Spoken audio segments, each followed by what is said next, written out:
In this particular lecture, I'm going to talk about what is science and explain what is research methodology, where it fits, and why it is you're taking this class.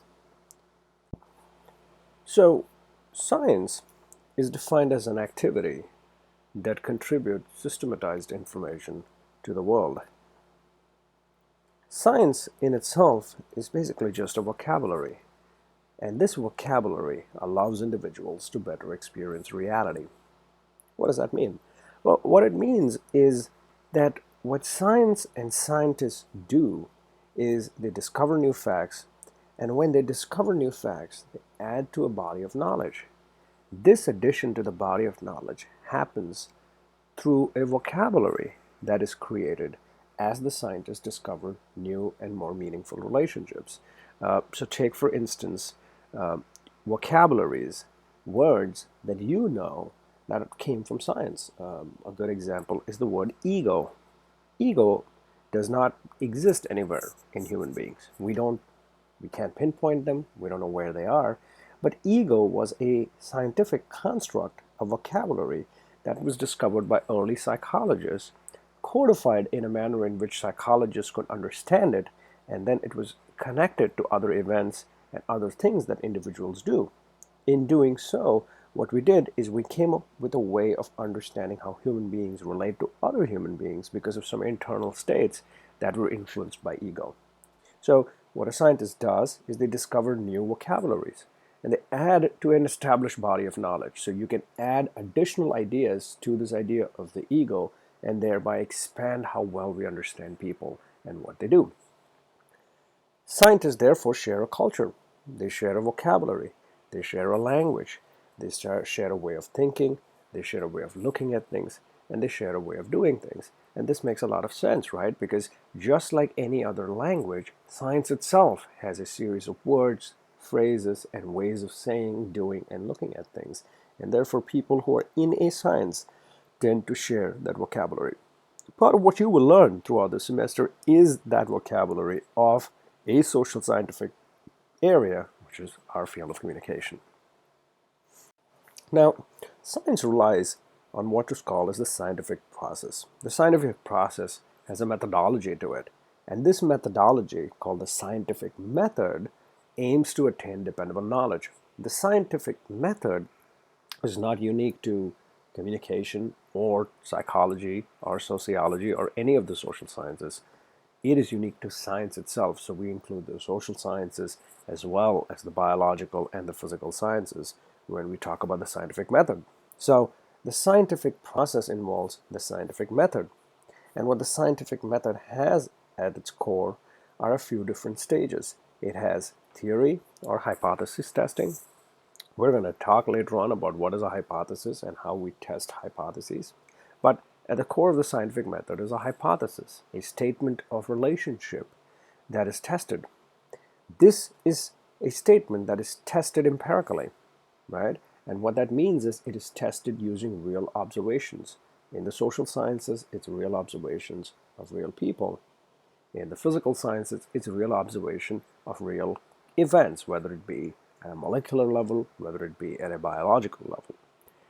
This process of testing, of empirical testing, is where research methodology fits in.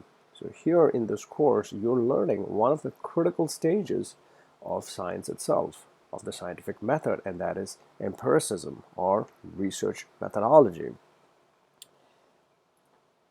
Science and the scientific method also gains attainable knowledge through review. And this is a peer review process where individuals who also understand the science, which is your peers or my peers in the field of communication, through a process of verification, review my work. And the only way they can review it is if it is if openly disseminated, so it's open for inspection. Scientists and graduate students therefore present their work at conferences. It is published online so people can look at it and people can replicate it, right? So if you think about how your undergraduate education is taking place right now, we're asking each of you to take a theory course. So whether in the field of communication or psychology or sociology, One of the courses that we require all of you to take is a theory course. In addition to a theory course, we ask you to take a research methodology course. And in addition to research methodology, we ask you to take a writing course. And oftentimes, we also ask you to take a public speaking course. So if you look at these 4 types of courses that individuals are asked to take in any undergraduate program, the reason you're asked to take it is because the scientific method requires theory, requires empiricism, requires verbalization, and requires the ability to articulate it both in writing and vocally. And this is the undergraduate education that most of us get. All right? The core of this is the scientific method. Now, coming back to research, research is defined as a type of systematic investigation that is empirical in nature and it's designed to contribute to public knowledge. There is a distinction between how scientists use the word research and how the layperson uses it. So if you were online looking for which hotels to stay at for an upcoming spring break or fall recess event, that is at the personal level a type of research you were doing.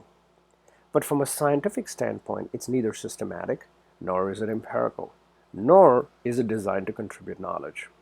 So for research to be considered scientific, that research methodology should be systematic. So at its core, it should be something that follows a series of stages that is objective in nature.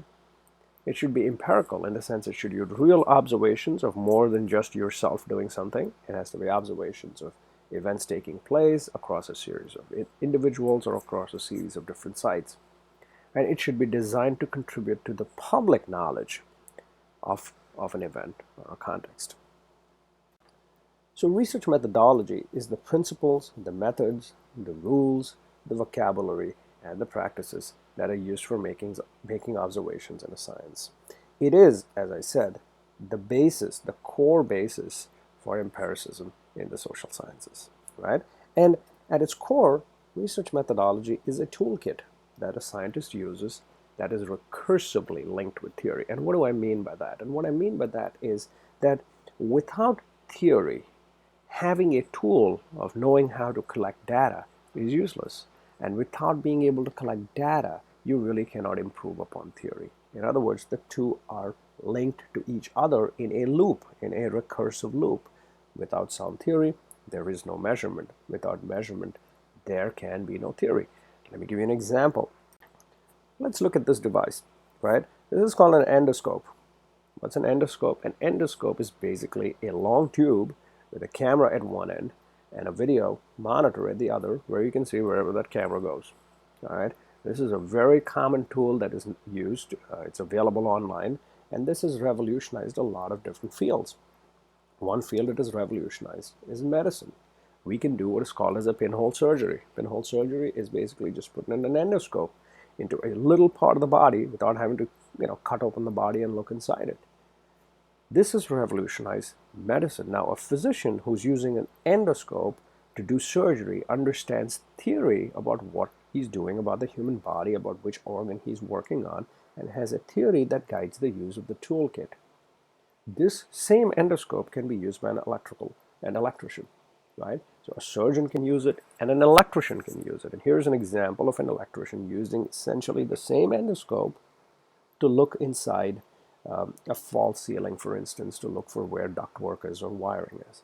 Now, the same device, depending on the theory that's used, can provide 2 different outcomes and are used in 2 different ways.